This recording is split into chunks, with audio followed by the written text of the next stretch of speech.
Michael, when you look at the slate of games for this weekend, I think everybody looks at this game between the Saints and the Bears and say, oh, this is the one that's going to be lopsided, right? This is the one that on paper doesn't seem to stack up. But as Stacey mentioned, they played earlier in the year, and the Bears jumped out ahead. The Saints had to come back. They win on a late field goal in that game. So my question for you, with all the things that the Saints do, can this Bears defense slow them down once again today? And Kurt, listen, the Bear defense can play. They play. But getting back Kamara and Michael Thomas today for the Saints, I think this is huge, man. And Stacey talked about it. This gives them all of the physical skill set, all of that talent and ability in these two guys, and then the master himself running it in Drew Brees. It makes it difficult, very difficult. I know we're talking about Kamara being away. Speed doesn't go anywhere in a couple of days' time, so he'll be fine when he hits the field today. And Irv, we talk a lot about Lambeau Field and the advantage that is for the Packers. I feel like the Dome, even without guys in the Dome, without fans in this Dome, is a different field for Drew Brees. And so it was in Chicago last time. It's in New Orleans this time. Right. I don't think they're going to be able to slow them down. It's all going to fall on getting pressure. We talked about it with Tom Brady. It's the same with Drew Brees. You got to hit him often and early in this game to get him out of his rhythm. Will the Bears be able to do that? That different site, now for more on the Bears. Oh, that's a good point. No, that was a good point about the different site. I was just telling you that. You go ahead and kick it over. Yeah, no, I mean, it's a different track when they play at home on that fast turf. Now let's head over to Rap Sheet. A little more about the Bears quarterback. Well, Kurt, let's talk about the future of Mitch Trubisky. At one point, the Bears were certain he was their future, their franchise quarterback. Now, from what I understand, still has a lot to prove to get there, and obviously a big stage now to do it. Here are the things working against Mitch Trubisky as he tries to remain the franchise quarterback for the Bears. He had his fifth-year option declined. He's been benched. Obviously, he struggled last week. He's had his moments, but from what I understand, there's nothing certain. The Bears are not set right now on bringing him back. Perhaps, Rich, if he wins and keeps winning, he can change their mind. But still a lot of work to do for Trubisky. AWS. Cynthia? Well, I can't imagine following that because it's so amazing. But one of the other ways that Derrick Henry is amazing, well, pretty much anywhere that he's rushing. Usually the next gen stats give us clues as to how to kind of stop him, but he's great outside the tackles, inside the tackles. I want to point out there's 1,230 yards.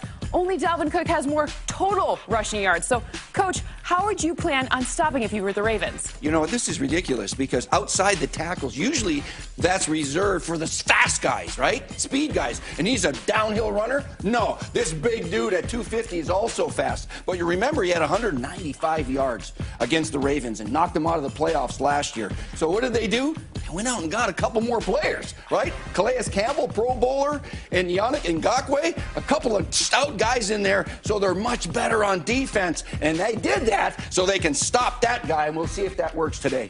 All right, great. Rich? Thanks very much. You two guys. Ian? Well, Stacey, it's amazing to think the Saints have achieved a 2 seed and done everything they've done this season while barely being full strength basically the entire year. They are at full strength right now. You mentioned Alvin Kamara, who went on the COVID-19 reserve list on January 1st, is officially going to be cleared this morning. Now, he has been working out on his own, getting ready, make sure he is up to speed. He has been streaming practice, trying to participate virtually as much as he possibly could. He kind of told us early in the week that this would happen, that he'd play, saying, see y'all Sunday. I'm told today is Sunday, so we will see him. Meanwhile, Michael Thomas, the star receiver, Rich, for these Saints, has barely been healthy all year. A hamstring injury, 2 ankle injuries, officially off injury reserve. He is going to play today, and I'm told look good this week. Okay, so looks like the Saints are going to be full strength right there. And as always, we ask you to post you getting ready for your game day using the hashtag of Lowe's Home Cam. And Bill's Mafia in this particular photograph still celebrating yesterday's big playoff wild card weekend opening victory for the Buffalo Bills.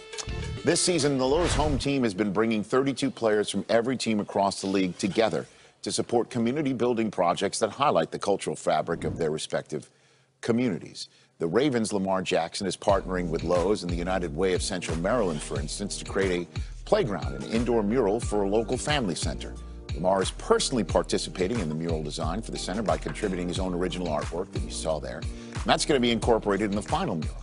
The Family Center has received several additional updates and plans to open this coming spring. Lamar's home team project, part of a larger $2 million commitment from Lowe's to revitalize neighborhoods in southwest Baltimore. Good on all of those great folks there in Baltimore. And, of course, with Lowe's.